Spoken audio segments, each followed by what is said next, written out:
Hey friends, I'm here to talk about one of my favorite role-playing games, and this is Hanker and Furnell's ICRPG, 2nd edition, okay? And this game is so wonderful. Now, the 2nd edition just recently came out, and now is a good time to get it because Hanker himself has said that this is pretty much the definitive edition. So now is a good time to get this really wonderful hardback, which has some great art on it. Just a wonderful book. The 1st edition, he kept, modifying it a lot. And so I felt I didn't want to get the hardback then because I felt that by the time I got it, he would add stuff to it. And he kept adding stuff to it, which was great. And another thing is, if you've already purchased the 1st edition on DriveThruRPG, you can get the 2nd edition free. That is so wonderful that he would do that. Of course, I wanted the hardback, so I picked up one for myself and my daughter, who's also a role player. So let's talk about ICRPG and talk about why it's so great and why I love it. One thing I really like about this system is it's pretty much any genre, right? You could play anywhere from just normal people being stalked in the woods by a monster to, fantasy or sci-fi, anything like that. It really fits. It's a very simple system, but an elegant system, right? And it really gives you a license to role play. Now, people who like the numbers crunch, who like all the millions of feats and all that kind of thing, may not be as attracted to this system because it's a rules light system. And here, let me show you. Let me show you, for example, the rules section of the book. And so see how small that is, right? That's a very small section. It doesn't mean it's not robust. It doesn't mean that it can't handle anything that you can throw at it. It's just there's not a lot of rules in the way to get in the way of your role playing. So don't let that scare you away. The rules are very well done, and they're very robust as far as like running how you'd run the game, right? So why is this game called ICRPG? Okay, the reason it's called that is because the standard way to play this game is with index cards, okay? And let me explain that for a second. Okay, so it's called Index Card Role-Playing Game, RPG. And what that means is you lay out cards, index cards, and they might have certain things on them. And it's kind of an abstraction of the area or the terrain, right? So if you want to have, say you had, a furnace in a room and barrels and, something else, or boxes, maybe the archer says, oh, I get on the boxes and I shoot at somebody, you might give them, a little bit of an advantage for that. But the reason that's so great is because the cards remind you of what's in the room, right? If you describe what's in the room, theater of the mind, it's easy to forget those little details. But if you have like major terrain pieces on cards, it makes it very easy to remember what's going on. So you may not have all this terrain and stuff, although this game works with any kind of thing. You could do theater of the mind, you could do terrain or anything like that. But the idea was that you could use these index cards to run a game and not have to have all this terrain and that kind of thing. Although I use it all the time with terrain, so that's not a problem. It's just like any other role-playing game. You can use it however you want. You can use it totally theater of the mind, or you can do the index cards, which I've done, which work very well, or you can do full terrain, which I've also done. So, and I've also done theater of the mind with it. So, yeah, it's great for any type of play, and it's very versatile. Now, about the rules are basically D20 based, right? And if you play D&D or any other D20 game, you could step into this game in like 15 minutes, right? You could make a character and be playing this game in like 15 minutes. It's very similar to other Roll20 games. So it feels like a best friend. It feels like a variation of a best friend, right? It's not like you have to learn this whole new, rule set and all this kind of thing. So it's very nice that way, right? That is a great aspect of this game. But it has some interesting variations that really help to speed gameplay, okay? One of them is there's a target number for the room. So instead of this monster having an armor class and this thing having a target number and this thing having a target number, you have one number for the entire encounter. Okay, that's the armor class of the enemies, that's the difficulty of all the checks, everything. So what I do is I kind of put a big D20 out, and then which is kind of the way that the game is meant to be played. You put a big D20 out, and then people can know what the target is automatically. They never have to ask you what the target of the room is because it's always the same. So that speeds play immensely. It's so great. And then what you can do is you can ratchet up the difficulty as they get further and further, or in more dangerous areas. Going from a difficulty of a 10, you need a 10 for everything, to 11 to 12 to 13 or 14 or higher. Those few pips really make the difficulty ramp up. Okay.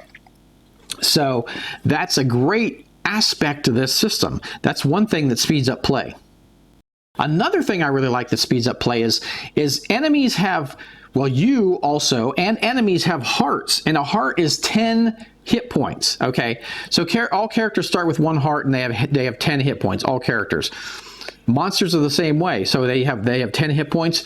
You do, if a monster has 2 hearts, it has 20 hit points. It's that simple. So it makes it really easy on the fly to come up with monsters or that kind of thing, or whatever you need to do, because it's not like this troll has 53 hit points and this thing has, this orc has 15 hit points or 13 hit points, all these weird numbers. It's like, the orc might have 10 hit points and the troll might have 20 or 30.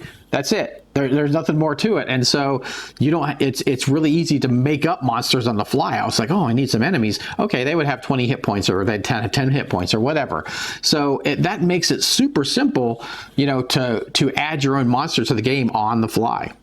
Another interesting aspect to the game is that you attack tasks like you do combat. Okay, combat in most games is kind of removed from the tasks, right? And most tasks are either succeed or fail, right? Or some variation. This game, you attack a task like you would with weapon damage. Okay, so say you attack a monster in a normal D20 game, you have a sword, you roll your damage and that kind of thing. In this game, if you try to pick a lock, okay, it's the same type of thing. You're essentially attacking the object with your skill, your skill instead of a weapon, and then you have different dice you roll for the different polyhedral dice you roll for the tools you have for the check.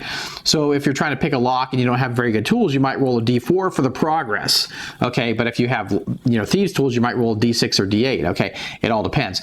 But that's how much progress you can do to attack the target and get the thing done. So if you're trying to open a chest and it might have 1 heart worth of effort, okay, so you have to do that much damage and effort to complete the task, and that is very cool. That really adds a neat element to the game, I think, because in most games, maybe like D&D or something, the DM could decide, it takes this much time to do a task or whatever, but there's no real set thing, and there's no necessarily way to, unless maybe you rolled a crit, to do it like really fast or something. Like say you rolled really well in this game, you might open the chest quickly, or you just can't get the darn thing open because you keep rolling really low on the dice. So that's a really fun aspect to the game.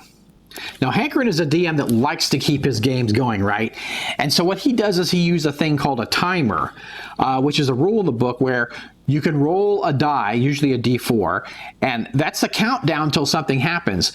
And usually the players actually see the countdown. They know that in 3 rounds something bad is going to happen. So there's pressure on the players to get their stuff done, right? And that's a very interesting mechanic. I played a game of this with my daughter, and her group, she said her group, it kind of has that paralyzation, decision paralyzation, problem where they can't decide on something.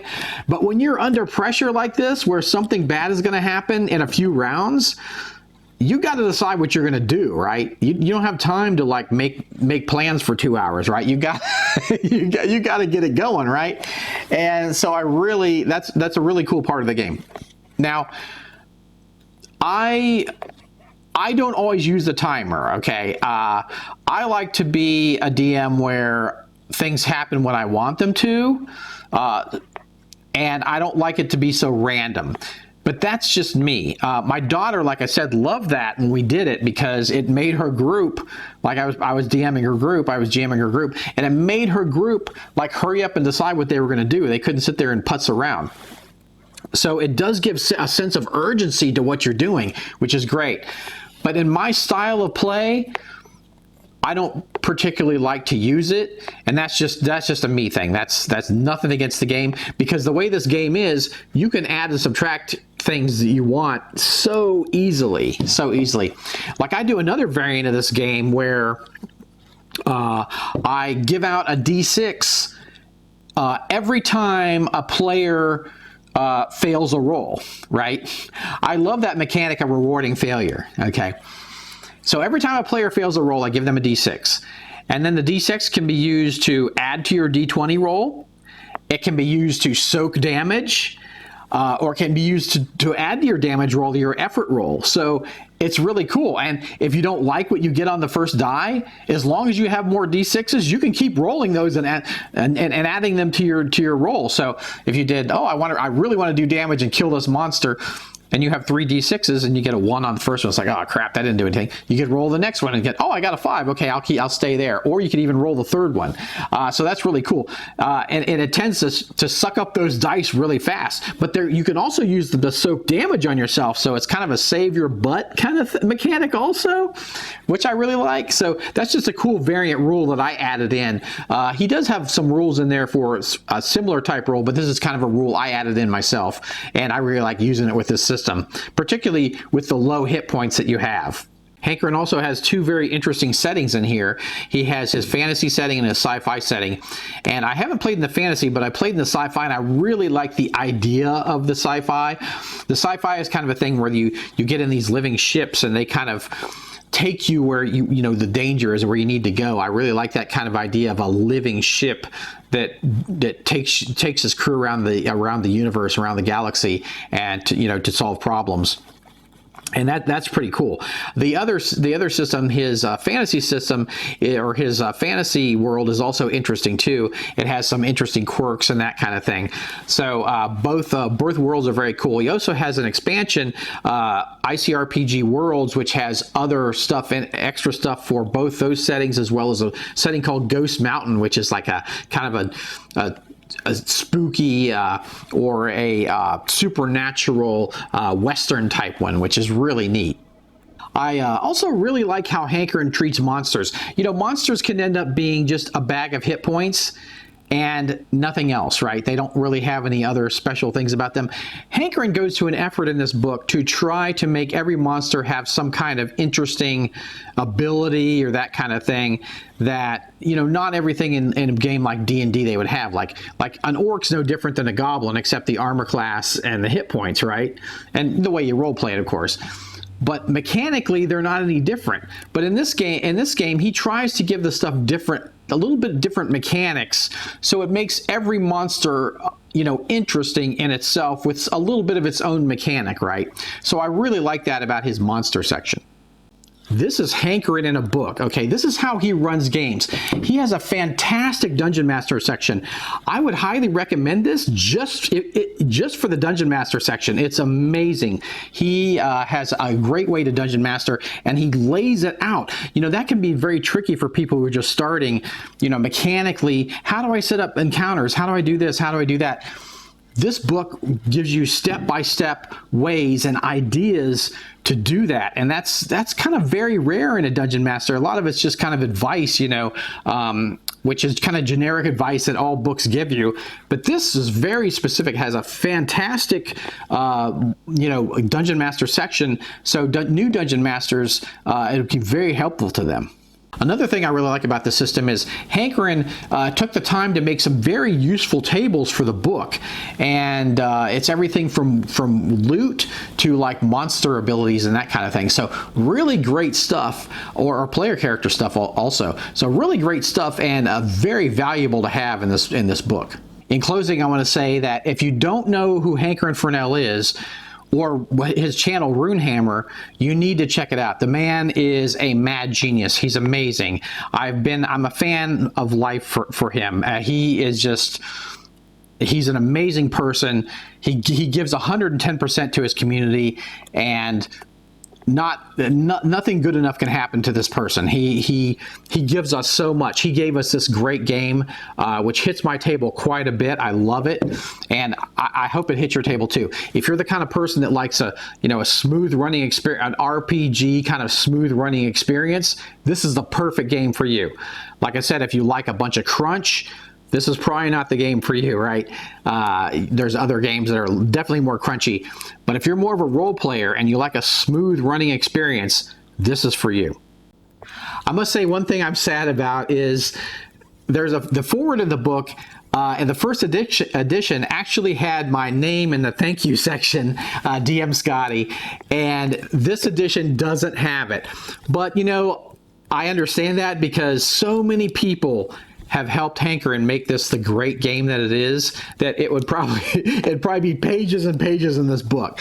So I don't begrudge him for doing that, but I'm just sad because I love being part of this great piece of work that Hankerin has done. And I'm telling you, if you get this game, you won't be disappointed. There's something in here for everyone. Even if you don't run the system, there's different things you can attach to your game, which will really, enhance it. And just the DM section alone is worth the price of admission. So do yourself a favor and get this book.